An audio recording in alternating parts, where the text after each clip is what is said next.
오늘 우리에게 주시는 하나님의 말씀은 이사야서 8장 1절에서 3절까지 말씀입니다.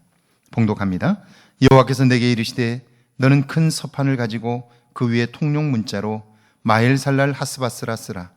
내가 진실한 증인 제사장 우리아와 여벨레기야의 아들 스가랴를 불러 증언하게 하리라 하시더니 내가 내 아내를 가까이 하매 그가 임신하여 아들을 낳은지라.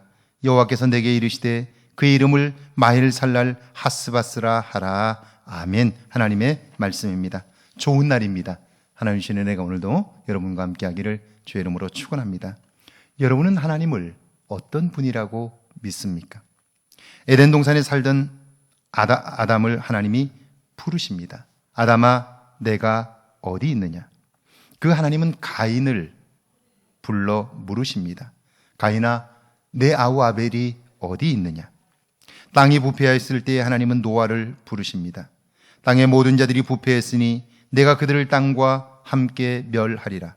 하나님은 또한 조상을 따라 우상을 섬기던 아브람을 부르셔서 말씀합니다.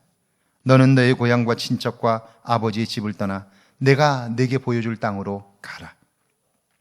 이후에도 하나님은 끊임없이 사람들을 부르셨고요, 말씀하십니다. 하나님이 말씀하시는 분이라면 우리는 우리 자신에게 한 번쯤 물어봐야 할 거예요. 하나님은 분명 믿음의 사람들에게 말씀하시는데, 하나님의 백성들에게 끊임없이 말씀하고 계신데 나는 그 말씀을 몇 번이나 들었느냐 하는 거예요. 그분의 음성을 듣고 나는 그 음성으로 인하여 어떤 삶의 변화와 간증들이 있는지 우리는 스스로 물어야 할 것입니다.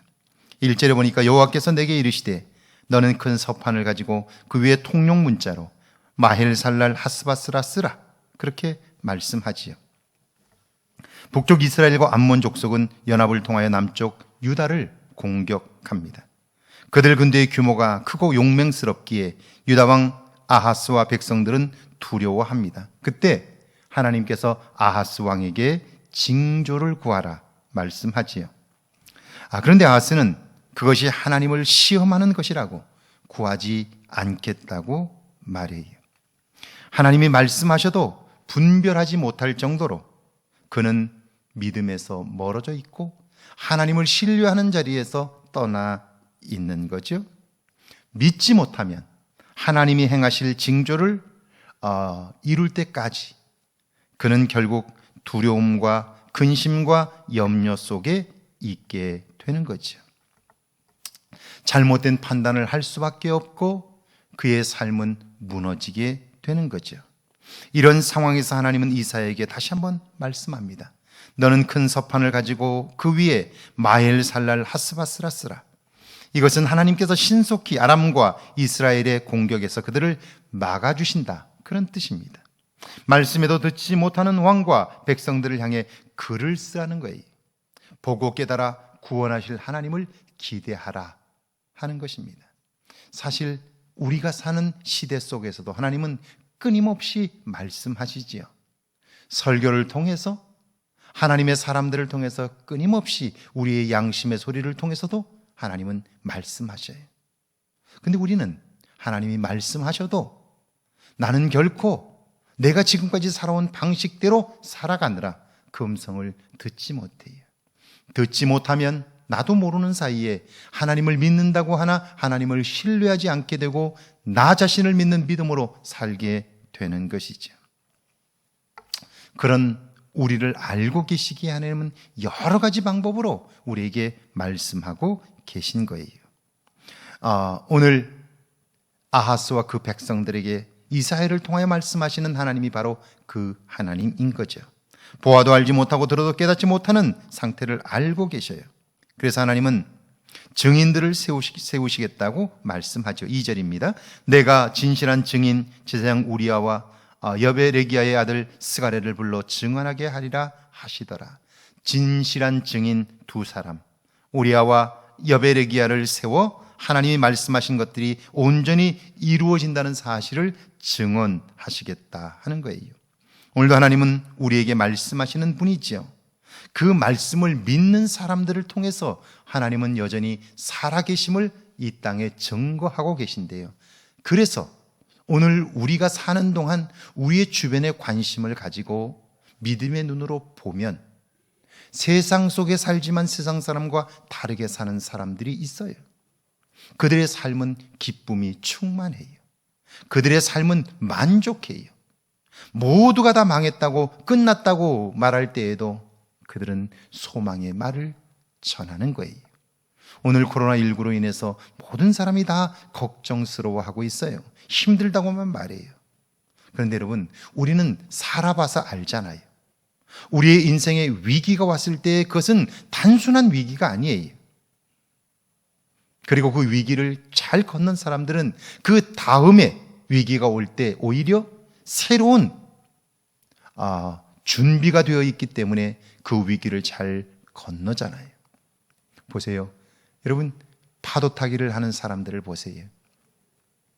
그 큰 파도가 올 때 두려워서 바다에 가까이 가지 못하는 사람이 있는가 하면요, 파도를 타는 사람은 그 큰 파도를 맞으러 작은 보도 하나를 들고 나아가잖아요.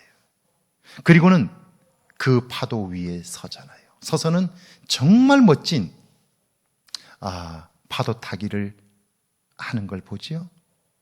두려워 떠는 사람은 결코 그 파도를 탈 수 없는 거예요. 우리의 삶의 위기는요, 단순히 위기만 있는 게 아니고 그 위기를 통하여 나 자신을 돌아보고 준비된다면 우리는 남은 인생을 든든하게 살 수 있는 거지요. 그래서 우리가 디모데 서신을 보면 거기에 바울은 직분자들을 세울 때에 반드시 믿음의 비밀을 가진 자를 세우라고 권면하고 있어요. 오늘 우리가 믿음의 비밀을 가지고 있을 때 우리를 통해서 이 땅에 소망이 전해지고요. 아무리 열심히 살아도 삶의 기쁨이 없는 사람, 많은 것을 가졌지만 기뻐할 수 없는 사람들에게 가진다고, 높은 자리를 차지한다고 절대로 기쁜 것이 아니라고, 만족한 삶을 사는 게 아니라고 우리가 말해줄 수 있는 거죠. 3절에 보니까 내가 내 아내를 가까이 하며 그가 임신하여 아들을 낳은지라 여호와께서 내게 이르시되 그의 이름을 마헬살랄 하스바스라 하라. 하나님의 치밀함은 여기에서 그치지 않아요. 이사야 선지자가 둘째 아들을 낳았을 때 너는 그의 이름을 마헬살랄 하스바스라 하라는 거예요.